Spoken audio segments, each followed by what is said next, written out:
श्री शिवाय नमस्तुभ्यं भक्तों। जय श्री कृष्णा। स्वागत है आप सबका हमारे यूट्यूब चैनल प्रियंका शास्त्र ज्ञान में। भगवान भोलेनाथ की कृपा हम सब पर सदैव बनी रहे। भक्तों, आज के वीडियो में आप सुनेंगे पंच केदार की कहानी। पंच केदार किसे कहते हैं, पंच केदार की क्या महिमा है, कैसे नाम पड़ा पंच केदार। भक्तों, वीडियो में आगे बढ़ने से पहले कमेंट बॉक्स में पूर्ण श्रद्धा भक्ति के साथ महादेव का जयकारा अवश्य लगाएं। चैनल पर पहली बार विजिट हुए, पहली बार मेरी आवाज़ सुन रहे तो चैनल को सब्सक्राइब करके बेल आइकन अवश्य दबाएं। इससे हमारे वीडियो के नोटिफिकेशन आप तक पहुंचते रहें, क्योंकि इस तरह कंटेंट हम आपके लिए बनाते रहते हैं। प्रेम से बोलें भगवान देवादिदेव महादेव की जय। उत्तराखंड को देवभूमि भी कहा जाता है। यहाँ ऊंची हिमालय क्षेत्र में बने मंदिर भक्तों देश विदेश के करोड़ों लोगों की आस्था का केंद्र हैं। इन्हीं मंदिरों में शामिल पंच केदार, जैसा कि नाम से ही पता चलता है, पांचों शिव मंदिर हैं। शिव उत्तराखंड में सबसे ज़्यादा भगवान देवादिदेव महादेव की पूजा आराधना की जाती है। हिमालय की सभी चोटियों पर शिव से संबंधित कथाएं प्रचलित हैं। भक्तों, देवादिदेव महादेव, माँ नंदा यानी पार्वती मैया के यहाँ अनेकों मंदिर हैं। ध्यान से श्रवण करें पंच केदार की कथा। केदारनाथ से सारी दुनिया के भक्तों यहाँ पर भक्त आते हैं और सभी भक्त केदारनाथ से परिचित हैं। केदारनाथ अपने पूर्ण स्वरूप में यहाँ पंच केदार के रूप में मौजूद है, ऐसा सभी नहीं जानते। केदार के रूप में शिव जी की आराधना पंच केदार के बिना पूर्ण नहीं मानी जाती। केदारनाथ के पूर्ण स्वरूप को पूजे जाने के लिए पंच केदार के बारे में जानना बहुत ज़रूरी है। नेपाल के पशुपतिनाथ समेत पंच केदार की यात्रा के बाद ही केदारनाथ की पूजा पूर्णता को प्राप्त होती है। केदारनाथ समेत सभी पंच केदारों तक दुर्गम हिमालय रास्तों से पैदल होकर ही जाया जाता है। केदारनाथ में श्रद्धालुओं के रहने खाने पीने की उच्च व्यवस्था होती है। भक्तों, केदारनाथ की यात्रा ध्यान से श्रवण करें। केदार के रूप में शिव जी की कथा यह है कि महाभारत के युद्ध के बाद अपने गुरु कुल ब्राह्मणों और सगे संबंधियों की हत्या के पाप के प्रायश्चित के लिए पांडव शिव जी की शरण में जाना चाहते हैं। ऐसा करने का भगवान श्री कृष्ण ने उन्हें सलाह दी।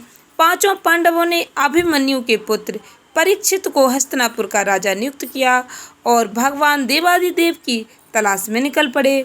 शिव जी उनके द्वारा किए गए कृत्यों से भक्तों उनसे रुष्ट थे। उन्हें इतनी जल्दी दोष मुक्त नहीं करना चाहते थे। जब पांडव शिव जी की तलाश में काशी पहुँचे तो शिव जी उनसे बचने के लिए कैलाश पर्वत चले आए। नारद जी से खबर पाकर पांडव भी उनका पीछा करते हुए उत्तराखंड आ पहुँचे। यहाँ पहुंचकर गुप्त काशी में पांडवों ने देखा कि बुग्याल के एक झुंड में विचरते गाय बैलों में से एक उनसे भिन्न समझ में आ रहा है। उनकी समझ में आ गया कि देवादिदेव महादेव उन्हें चकमा देने के लिए बैल का रूप धारण किए हुए। पांडवों द्वारा पहचान लिए जाने पर शिव जी ने वहां एक गड्ढा किया और जमीन में ही विलुप्त हो गए। यहाँ से भगवान शिव जी केदारनाथ के बुग्यालों में जा पहुँचे। यहाँ भी बैल के रूप में विचरते शिव जी को पांडवों ने ढूंढ लिया। अब पांडव किसी भी हाल में उनसे प्रायश्चित करना चाहते थे, इसलिए भीम ने विराट रूप धारण कर अपने पैर दो पहाड़ी धारों पर टिका दिए। वहां विचरने वाले सभी बैल भीम के दो पैरों के बीच से आगे निकल गए, लेकिन बैल का रूप धारण किए हुए महादेव ने ऐसा नहीं किया। अब पांडवों को भरोसा हो गया कि बैल के रूप में शिव जी ही हैं। यह जानकर भगवान भोलेनाथ फिर भूमिगत हो गए, लेकिन भीम ने उन्हें पकड़ने की कोशिश की और उनका पृष्ठभाग यहाँ पर एक शिला के रूप में विराजमान हो गया।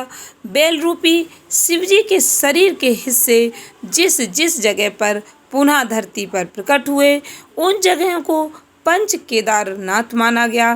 पंच केदार केदारनाथ, तुंगनाथ, रुद्रनाथ, मध्य महेश्वर और कल्पेश्वर के नाम से जाने जाते हैं। महादेव के बैल रूप के धड़ का ऊपरी हिस्सा नेपाल की राजधानी काठमांडू में प्रकट हुआ। यहाँ पशुपतिनाथ के स्वरूप की पूजा की जाती है। देवादिदेव महादेव का यहाँ पर पशुपतिनाथ स्वरूप पूजा जाता है। प्रथम केदारनाथ में भगवान शिव जी के पृष्ठभाग की, तुंगनाथ में भुजा की, रुद्रनाथ में मुंह, मध्य महेश्वर में नाभि और कल्पेश्वर में जटाओं की पूजा अर्चना की जाती है। यह सभी मंदिर भक्तों कम से कम 3,500 मीटर से ज़्यादा की ऊंचाई पर बसे हुए हैं। पंच केदारों का निर्माण पांडवों द्वारा करवाया गया था। प्रथम केदारनाथ मंदिर उत्तराखंड के गढ़वाल में केदार पर्वत पर बना है। केदारनाथ पंच केदार होने के साथ साथ ज्योतिर्लिंगों में से भी एक है। केदारनाथ का महत्व 4 छोटे धामों में से एक होने के कारण भी है। यहाँ शिव जी के पृष्ठभाग की पूजा की जाती है। कत्यूरी शैली में बने इस मंदिर का जीर्णोद्धार आदि शंकराचार्य द्वारा कराया गया था। भक्तों 2013 में उत्तराखंड में आई आपदा का केंद्र केदार घाटी होने के बाद भी इस मंदिर पर आंच नहीं आई। यह एक चमत्कार माना जाता है। दूसरा भक्तों केदार मध्य महेश्वर में महादेव के मध्य भाग की पूजा अर्चना की जाती है। मध्य महेश्वर चौखम्मा के शिखर पर हिम से घिरी सुरम्य घाटी में बना हुआ है। पौराणिक मान्यता के अनुसार शिवजी पार्वती जी ने यहाँ के नैसर्गिक वातावरण में अपनी मधुचंद्र रात्रि बिताई। केदारनाथ की तरह यहाँ भी दक्षिण भारत के शिव पुजारी पूजा अर्चना संपन्न कराते हैं। तृतीय भक्तों तीसरा केदार तुंगनाथ दुनिया की सर्वोच्च ऊंचाई पर बना शिव मंदिर है। यहाँ महादेव की भुजाओं की पूजा की जाती है। यहाँ मक्कू मठ के मैठाड़ी ब्राह्मण पूजा अर्चना संपन्न करवाते हैं। चौथा भक्तों केदार रुद्रनाथ की समुद्र तल से ऊंचाई 2286 मीटर पर है। यहाँ महादेव के मुख की पूजा अर्चना की जाती है। रुद्रनाथ प्राकृतिक चट्टानों से बना प्राचीन मंदिर है। यहाँ हिमालय की पहाड़ियों के बुग्याल और बुरांश के जंगलों से घिरा सुंदर रमणीय स्थल है। रुद्रनाथ की यात्रा पंच केदारों में से सबसे कठिन मानी जाती है। पांचवें केदार कल्पेश्वर को कल्पनाथ नाम से भी जाना जाता है। पंच केदारों में बाकी सभी के कपाट शीतकाल में बंद करके भगवान को उनके शीतकालीन प्रवास में स्थापित कर दिया जाता है, लेकिन मध्य महेश्वर के कपाट साल भर खुले रहते हैं।